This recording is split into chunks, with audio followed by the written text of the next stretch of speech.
Hello, this is Paula Casson from SnapComms. Thank you very much for joining us today for our administrator webinar. And our topic today is communicating major change with SnapComms. And a little bit different from the previous ones, but really keen to get into this a bit. We're going to talk a bit about Brexit as well, which I know affects a lot of our customers. So let's get started. First off, the team, I'll just introduce myself. I'm Paula Casson. I've been working with SnapComms for many years, and customer success, best practice, that's my area of expertise. And I'm happy to have Susan with me today. Susan's going to be chiming in. She's our head of content and knows quite a lot in the employee communications, internal comms space, and is following Brexit closely. And Ria's here too. Ria's going to be managing the questions. And you'll see in your GoToMeeting panel that there's a questions area where you can pose a question. Let us know if you have any issues. So hoping to get some questions through from you. All right, so that's who is going to be talking today. And SnapComms, in case you're not familiar with us as a company, we're an enterprise software company and we have customers all over the world. We really do. And over 1.3 million users so far on the platform, getting visual messages from their organizations. Yeah, and support service, that's really one of our differentiators. We're very keen to make sure that our customers are successful with what they use from us. And let's meet you. I wanted to ask you. Now I'm going to ask this question, and hopefully you can just type in your answer to the questions area. In terms of major change, our topic today, what are changes that you're facing? What are you facing that you need to communicate in your company?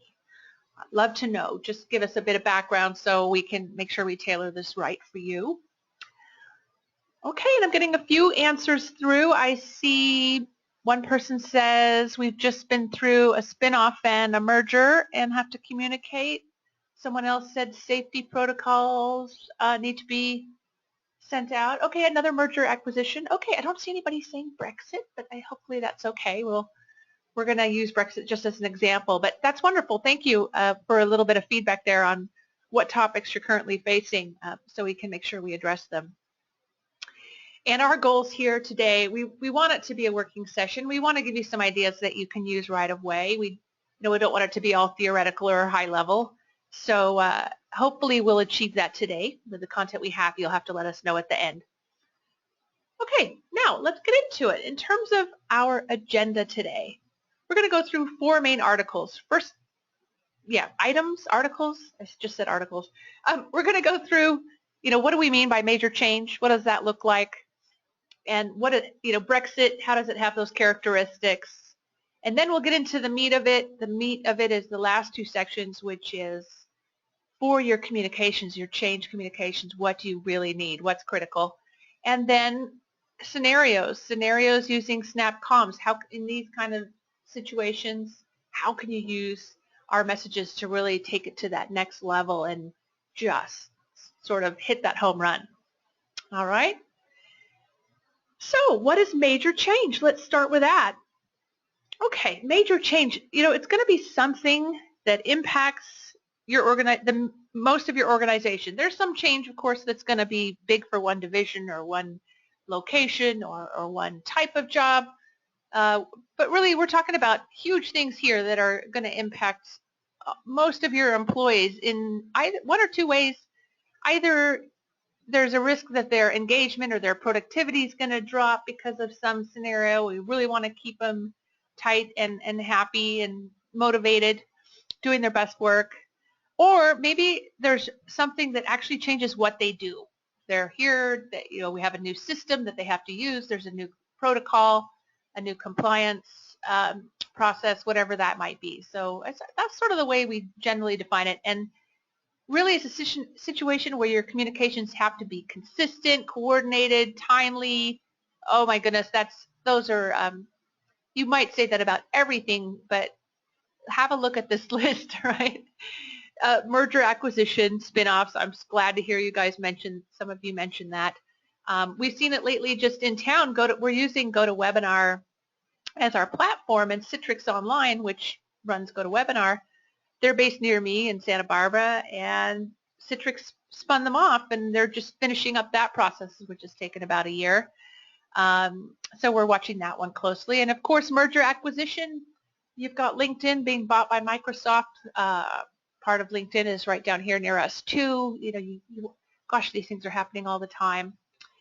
And major change can be really great. It can be positive.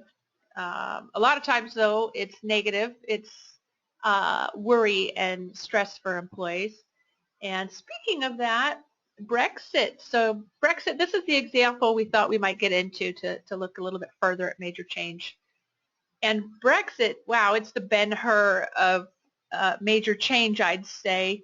If you do any sort of business in the UK or with Europe, so much is being affected. And this is a picture from Ben-Hur. I'm older. If you are young, you may not know what I'm talking about when I say Ben-Hur, so I'll just take a second to explain. Ben-Hur was a movie that came out, oh gosh, in the 50s, I think, and it was the most massive production and the massive amount of money and people and resources that had ever been put together for a film before. It's an epic proportion film. And this is an actual set. Those are real people. It's not CGI. This is before CGI. Those are real soldiers, and there's a real chariot race going around this real arena. And Brexit's a bit like that because, goodness, if you have an office in the UK, you probably have a lot of employees that are European Union citizens, not British citizens. What's going to happen to them? And if you have European offices, what about the British folks that are in your offices over there? What's going to happen to them? And then you've got the whole thing with taxation and customers and processes. And I'm not going to read this whole list, but anyone who does business in the UK and Europe in general, they're going to be impacted by this. So much has to change. So, and when we look at that kind of change, even on a smaller scale, what do they want to know? What do you want to know as an employee when you look at this kind of thing? Well, what does that mean? Is my job safe?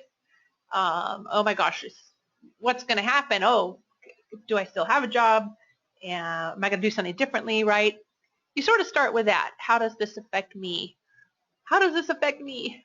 And then you work down from there, sort of going more widely. And with most major change initiatives, it takes a while before the companies know before the organization knows the answer, especially in this case. This one's probably extreme, where we know that Britain is going to exit, but we have no idea about timeline or details, or what it will look like, or what the rules will be instead of the European Union rules.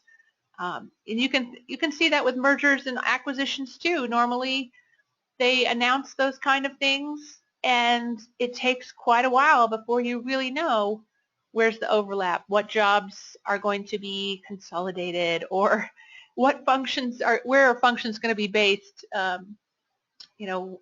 Are there double ups, and what's going to happen, and who wins, essentially.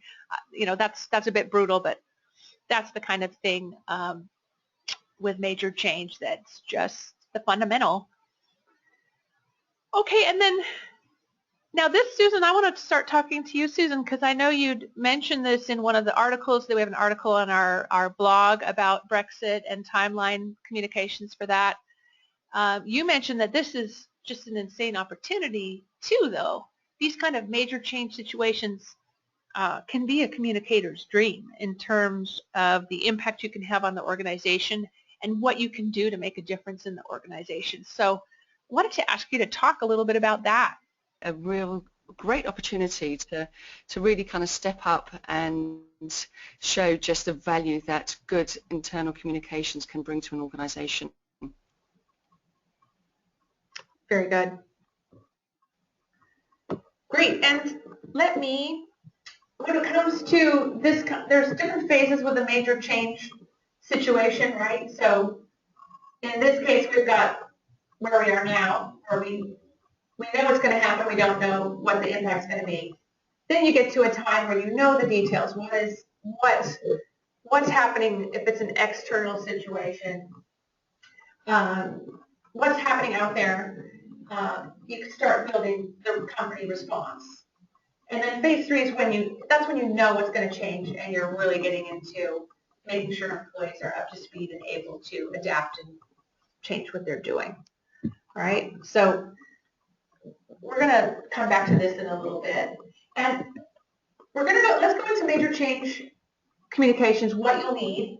And I just wanted to also refer back to some of the responses you sent in. We had one response from Brandon about they've just gone through a spin-off and a merger with their company, and they've got a lot to communicate with their teams. And we have other merger and acquisitions in here, and major project launches is another one that I can see here too. All right, and Marion has a question, but that's a little bit different. We'll come back to your question later, Marion. Okay, just in terms of reaching partners. So major change communications, here's some of the key factors, and let's just get started with these. You need a good team, right? For these kind of things, you want a team, you want to make sure everyone is really understands the employee perspectives, and you want access to the people who are making the decisions. You don't want to just be a relay point where they send you through, they tell you what the decision is, go communicate this out. I think you want to be across the context and the process that they got to in order to make those decisions. And Susan, do you have anything to say about this one? I think this is really critical actually in terms of it's often easy just to have senior management involved in a critical team when something like this happens, but really it's essential to have stakeholders from right across the business. So, those that are at the coalface of what's happening at every level, those who really have the trust and the ear of employees, so that you actually get what the real issues are. I think that's critical to actually have that good mix from every level of the organisation. You don't want the team to be too large, though. You actually you want to stay agile and be able to get things done. So think carefully about who actually is on that task force team, because I think that's going to be critical in terms of making sure that you answer exactly the concerns of what the employees have. Fabulous, thank you. And that sort of leads us to what are your goals? Making sure, I know sometimes it seems like it's a no-brainer what you're doing when you're communicating out to employees, but I think it's really important that you make it clear, because I know we've all seen this. We probably worked with one or two people who they'd rather wait and have all the answers before they communicate out, or they want to reassure employees, but they're really making it look a lot prettier than it is, right? You've got the corporate speak. I saw that once in a company where it was a huge amount of layoffs, and they were sending out messages about how great the restructure was, and the employees were absolutely livid because they had 2 jobs to do now, and their best friends had left the company, and the company wasn't acknowledging. They really hadn't acknowledged the reality of it. So I don't know, tell me what you think about that, Susan, what you've seen in this space. Well, I just think this is a real opportunity for organisations to be authentic, and yes, bad news sometimes does have to be imparted, and I actually think individuals can be very resilient, and so long as they know what they're dealing with, then they can start to make their own plans. Keeping people in the dark is just unfair, and I think it's the more authentic and honest and upfront you can be, then the better that's going to be in the long term. That just definitely builds trust. Fabulous. Yeah, and framework, this is another piece we've talked about too, and it really applies to team, it applies to goals. But what we want to say here when you say establish a framework, even if you don't know exactly what the messages are that you're sending out, or if it's, as you said, a merger acquisition where you're not really clear yet on what the impact's going to be, one of the first things you want to do is set up your communication path, a framework for communication, a framework for information going from the task force to the comms team. How are you going to communicate with employees? I figure if you're on the comms team, you don't necessarily have responsibility for what is changing, right? That's more with the change task force, I'm calling it. But if you can set up a framework and a system so that you are across it. You can set all that up now, making sure that that's really tight. And then on the other side, you can also set up your structure now for how are you planning to message employees, how often, how are you going to help them adapt to change. A lot of that you can set up now, even if you don't have the actual decisions or messages to send out yet.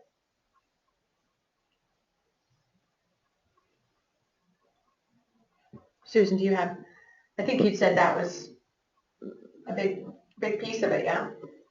Yes, I think this is, a key outtake from today's session, actually, in terms of this is something that we can start working on now. Whilst we might not have the answers for everything, at least, get the framework in place.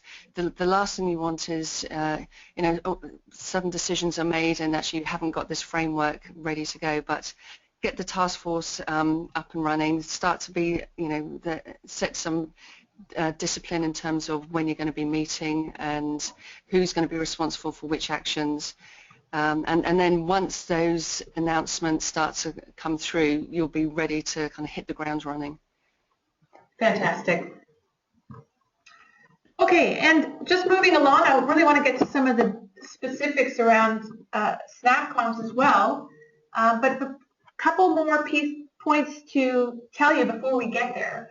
And this is all about just making sure, and Anne, I think you've said it multiple times now, which is great, just knowing what the concerns are at that level. And I know the 4 stages of change, this is something that you work with quite a lot in terms of aligning your messaging to the 4 stages of change people go through.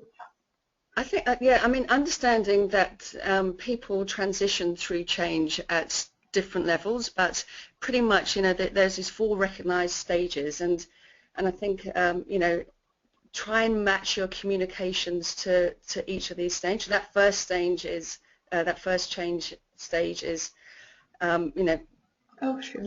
listen to what their concerns are, being supportive and open and direct. Second stage is there's a lot of disruption and people want to know how it's going to affect them. So from an internal communications perspective, you can just make sure that staff know of what the implications of the change is going to be. And again, that whole reassurance comes into play here. That definitely helps to mitigate rumours. Mm-hmm. That third stage, that's when individuals start to go into that exploration, okay, well, what are my options? This is going to happen whether I like it or not. What can I do to move forward? And I think, from an employer's perspective, it's really important to try and encourage staff to think of new methods, think of, how their future could play out. So work with staff to develop perhaps maybe, new career paths or new areas within the business they could be working on. And finally, that stage 4 is that kind of rebuilding and the acceptance that change is happening. So again, it's important to be open and transparent, encourage feedback, encourage discussion, and focus on the future and benefits, and that's critical because, of course, there is, once change happens, often it can be for the better. So, that emphasize that there is, a way forward from this. Mm-hmm. Fantastic. Great, and then message control. I'll go through these slides quite quickly because I just am cognizant of the time. We only have half an hour. But in terms of message control, I use the word control, but cautiously. The idea is that you do want to lead the dialogue, control the dialogue, get the message out from the company so that you're not responding, you're not having rumors or other people who aren't official spokespeople in your company or outside reporters leading the narrative on what's happening and then having to respond and try to come back from that. I know this is something that you said was critical as well. Give people, go ahead. No, I was just going to say that, wherever possible, try and take the lead on if there's a burning issue. It's much better to be on the front foot for that as opposed to suddenly on the collaboration platforms that, somebody might be posting something and before you know it's quickly kind of spiraled out of control with everyone chiming in with their own thoughts and opinions. Yes, you do want that feedback, but wherever possible, try and control the message in terms of how the organisation wants it to go. That's truer to what the reality, as opposed to someone's fairly strong opinion on something. Absolutely. And then just to round it up, in terms of how you want to handle major change, a campaign approach where you have specific vehicles for your communications, you schedule it out, you have some consistency for employees. That's really, again, we're back to framework 2. You can set this up ahead of time and just have everything ready to go. And you're not just doing one-offs, you're looking at what you're communicating over time around the issue. And lastly, now we're going to get into some of the SnapComms pieces more specifically. You want to align your delivery of your messages. So now we're getting into some of the nitty-gritty. When you have something so important, all this change after, I'm going to say merger acquisition again, because I know that's one of the scenarios people are looking at on this call. How do you want to communicate? Do you want to put that out in an email? Does email work? How many of your people are you going to reach? How long will it take? So, what would be ideal for you? What percentage of your audience do you want to reach over the next 3 days with this particular message that's going out? If there's action that they have to take, maybe you want them to take a survey. Maybe there's actually a behavior change or a systems change that's happening. When does that have to have, and how sure do you have to be that everybody gets it and has made that change? These are the kind of questions you want to ask when you look at, okay, how am I going to send this out? Is it going to be a text message to my people in the field, or am I going to put it up on the intranet, mention it in the manager meeting?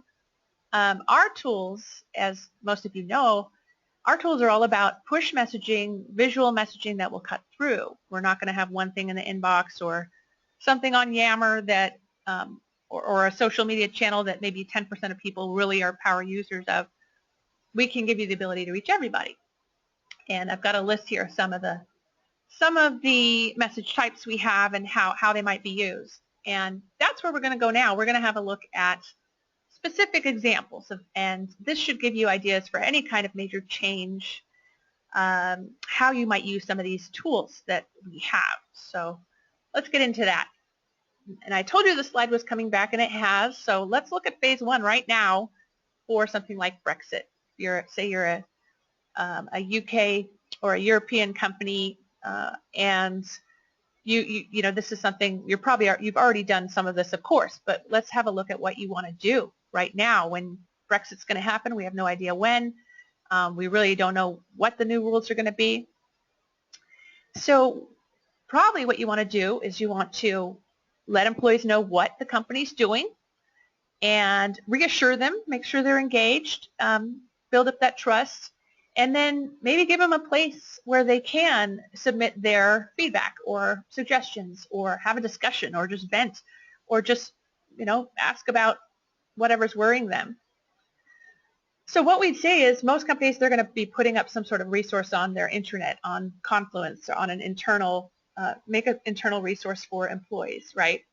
And what you can do here is use, for example, our ticker scroll. I'm going to use our ticker as an example. It's a great way to drive people there, to ensure that, when you launch this kind of a site, everyone knows about it immediately. And I'll pull up the actual ticker on my screen here, and hopefully you can see this. I'm sure it's pretty tiny when you're looking at my screen remotely. But here we have a ticker that says, what does it mean for our company? How likely is it to affect you? And we have a link. We can click through to the intranet. So if you imagine you could launch this 2 p.m. Eastern time on a Wednesday, and by the end of the week you could have everyone everyone sort of clicking through. You can track, of course, with our software too. You can see exactly what percentage of your audience has seen your message or not. So a great way to launch something that would be as important as a resource for your employees. And On another, so that's a cut-through type message where you're going to put something up visually on your employee's screen. It's got to be something important enough that it merits an interruption, of course, but it's dynamic, it's branded, it really is showcased above all the normal channels for messaging that you have. And then another type of messaging, visual messaging software we have is Screensaver's wallpaper. And this is subtler, right? This is something where you want to get a message across over time to your audience. And we're not going to interrupt them. It's going to come up. They've gone to get a cup of coffee and their screensaver comes on, then they'll see it. Or if they pass their desktop, they'll see it. So this could be a good way to put something up, and here's a screensaver slide example. Very simple, but have this as one slide, one item cycling in your screensaver content. And here, this is an example of a desktop background, so a wallpaper, if you will. This is a wallpaper, and yep, that's another way that you can just reinforce those messages as they go through their day. They can see that and just become more familiar with those kind of items.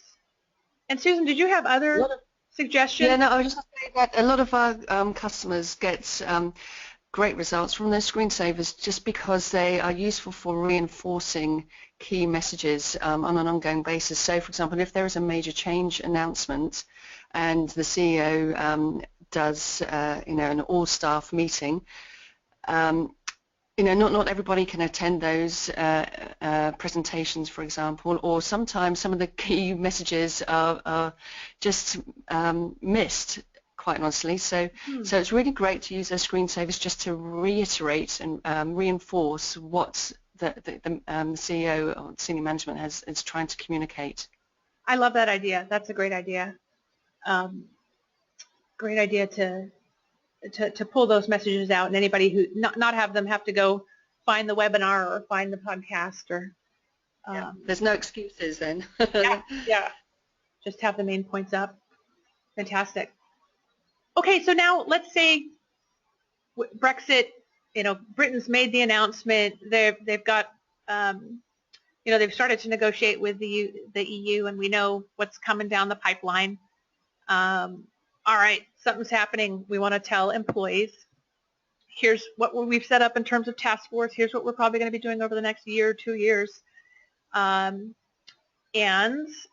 here's my example. I can't believe the timing on this. I hope you can see this little corner prompt that says your brand. This is an example of the kind of message you can send out. Let's send out a pop-up alert with a video message from our executive, for example. So I'm going to click read now, and we'll see that pop up. There we go. And here's an example of what you could do. Hi everyone.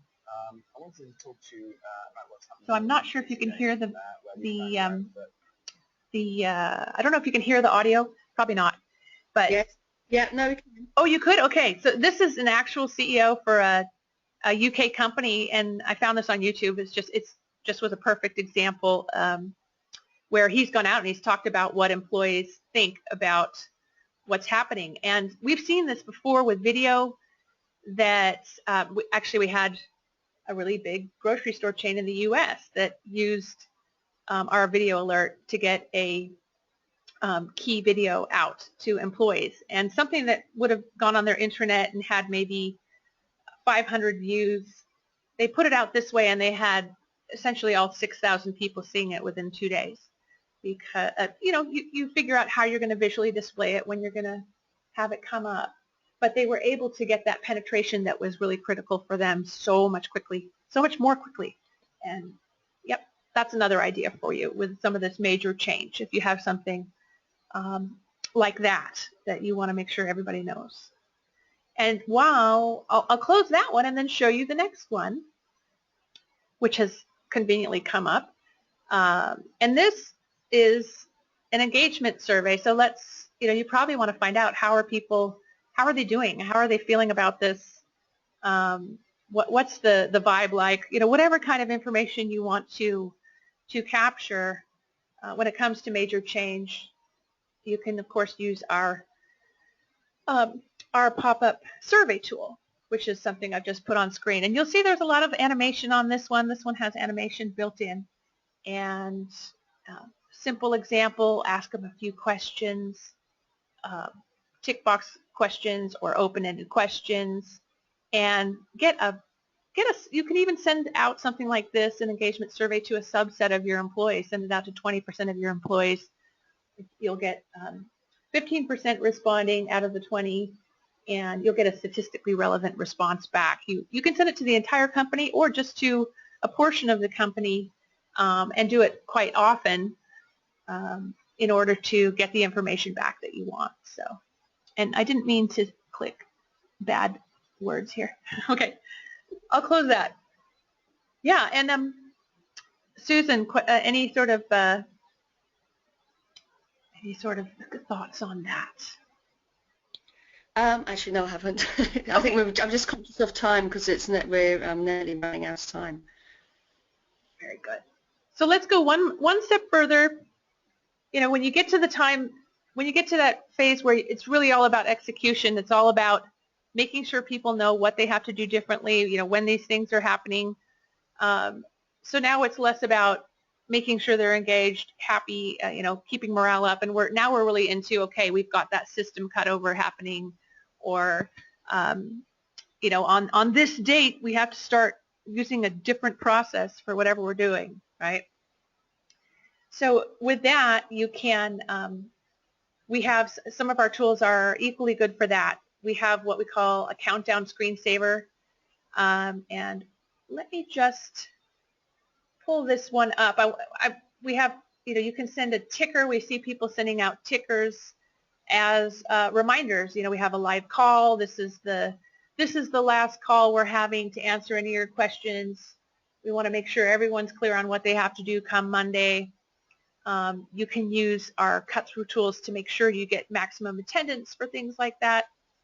And you can send out pop-up quizzes too and test their knowledge. Do a little bit of a short 3-4 question knowledge check, put in hyperlinks. I know I'm describing a lot of this, but I think it's a little bit faster with our time running out.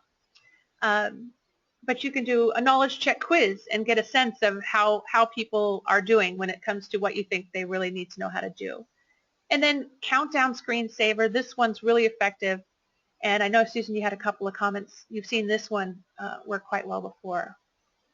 This has been really powerful if there is an actual cutover date for something specific. So, yeah. For example, when the naming of renaming of drugs took place fairly recently, that a lot of hospitals and medical centres actually did a countdown, and there was no doubt in employees' minds as to, you know, what date the new naming conventions came into place. Very good. Yep.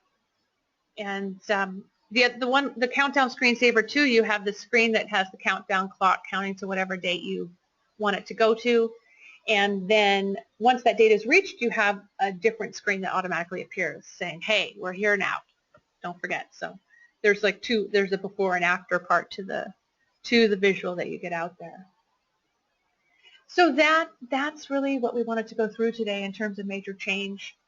You know, some of the major elements that you need when you're working on a project like this, and then how do some of these SnapComms tools that we have, how can they really help you achieve your goals when it comes to the communication? Okay, so let's have a look. Are there any questions before we wrap up? I have a few resources for anyone interested in Brexit. We have a few resources there. And we're going to include a few resources on major change too that we've published, some infographics and items that might be helpful. But any other questions that we can answer from people? While you're thinking about your questions, I just want to answer Marion's question. So Marion, I'm going to read this out loud if you don't mind. She says, we send IT alerts to our business partners at partner clubs outside of our internal company. And how can we use this alerting system to send out alerts to those partner clubs without publishing the Snap client to them? So with our software, there is a client. There's the SnapComms client that will run in the background, and that's what handles downloading the messages and visually displaying them on the machine, right? So Marion, there are a couple of ways. We have a mobile solution that can get SMS out to people, and we also have a web client where you could actually publish to a portal or publish to a web page. So if they're accessing information from you on a sort of website, we can also publish to something like that. Yeah, so there's a couple ways to do it, and we'll follow up with you after this meeting to talk more about that specific area.